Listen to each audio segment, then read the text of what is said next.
Do you have any pointers for everybody on how to get on deer quick whenever you're traveling out of state, um, on a deer hunt specifically?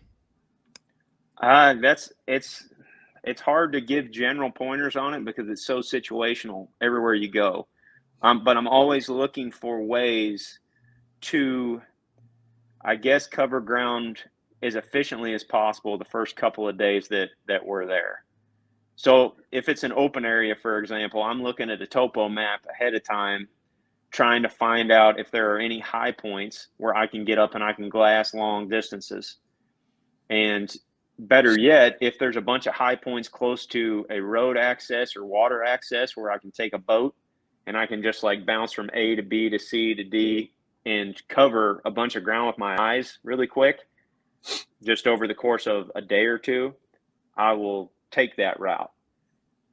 Sometimes I feel like we can pick a spot on the map when we get to it. I feel like this is a mistake that I used to make that I don't do as much anymore. We would pick a spot on a map, go in there, look for the back corner that's 3 miles in, across 2 rivers and whatever. And we'd be like, to hell with everything, we're going there first day. And we would spend our entire first day going all the way back into that spot. And if it worked out, great. But what you're ultimately doing, say you're on a 5-day hunt, is you're pushing all your chips on that one spot that you've never been into before. And if you dive all the way in there and expend all that energy and time and there's nothing there, you have just wasted a bunch of time.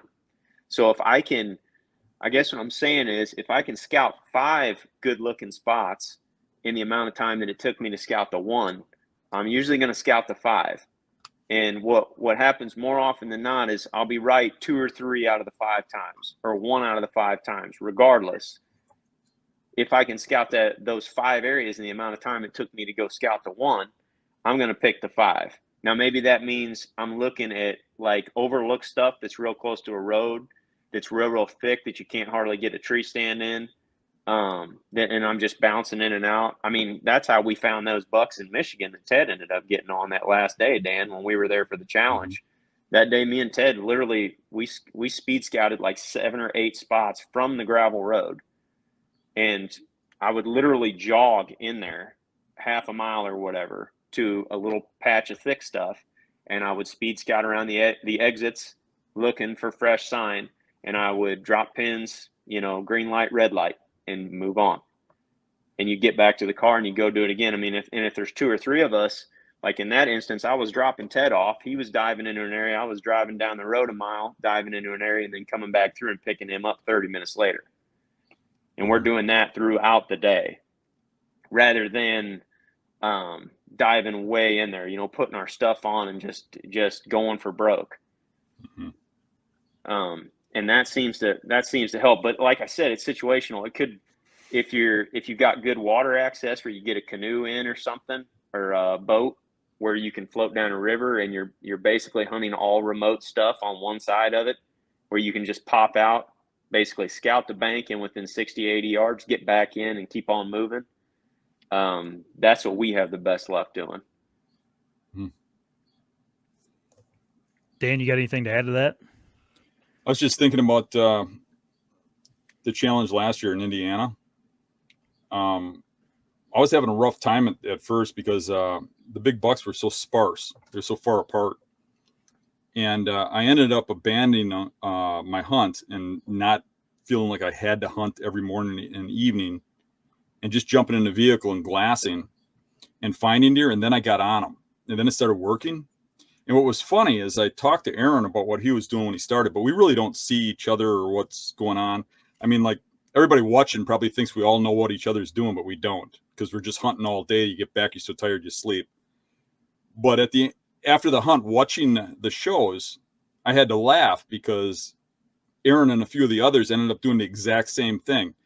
And I noticed that, like, when we were in Michigan too, and a lot of times we ended up in the same spots. You find out later that we were looking at the same terrains and stuff. It's kind of interesting how,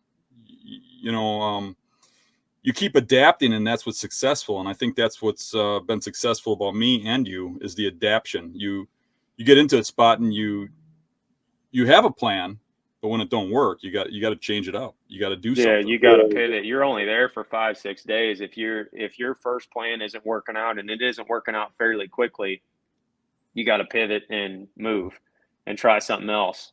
Yeah, my Because biggest problem has been getting on this stuff really fast because you know, I think I'm good at that, but in each one of the challenges, it's been like right at the end, I feel like, can we just hunt a couple more days? I'm on them now, you know, because at the end you're starting to figure things out.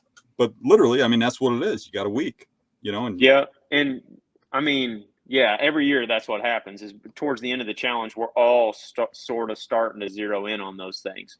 And anymore, if I could take 8 days worth of hunting and break it up into 2 trips, the time in the woods is time in the woods for the most part. As long as don't leave too big of a gap, because then if you go the first week of October and then you don't go back until the end of the month, you may miss a lot in between as to what's going on. But I almost feel like if I can go for 3 or 4 days, then come home, recharge my batteries for a couple of days, and then go back for 3 or 4 days, that second time you can be super efficient because you have all that knowledge and it's still good because it's just a few days have passed. And towards the end of those trips, I mean, we're getting pretty zapped.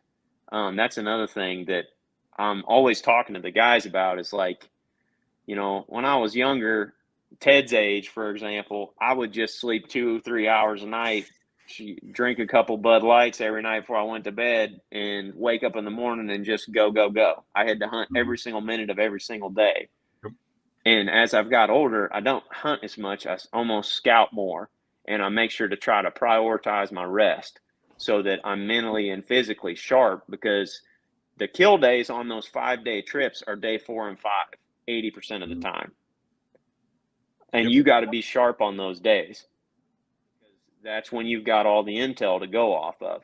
If you're dragging ass because you didn't get enough sleep or whatever, or you've just expended all that energy, then you really got to push yourself, which we always have to do. But yeah, I mean, and most of the challenges we end up in the same general areas. We might get there a little bit different way, but we always end up in a similar location. Seems like. Yeah, I'm going to come at it with a little bit of a curveball with advice for that, and it's not my own advice. It's someone that I got a buddy that's a little older, and he's killed like 43 big game animals of the 43 states of the 50 with a longbow.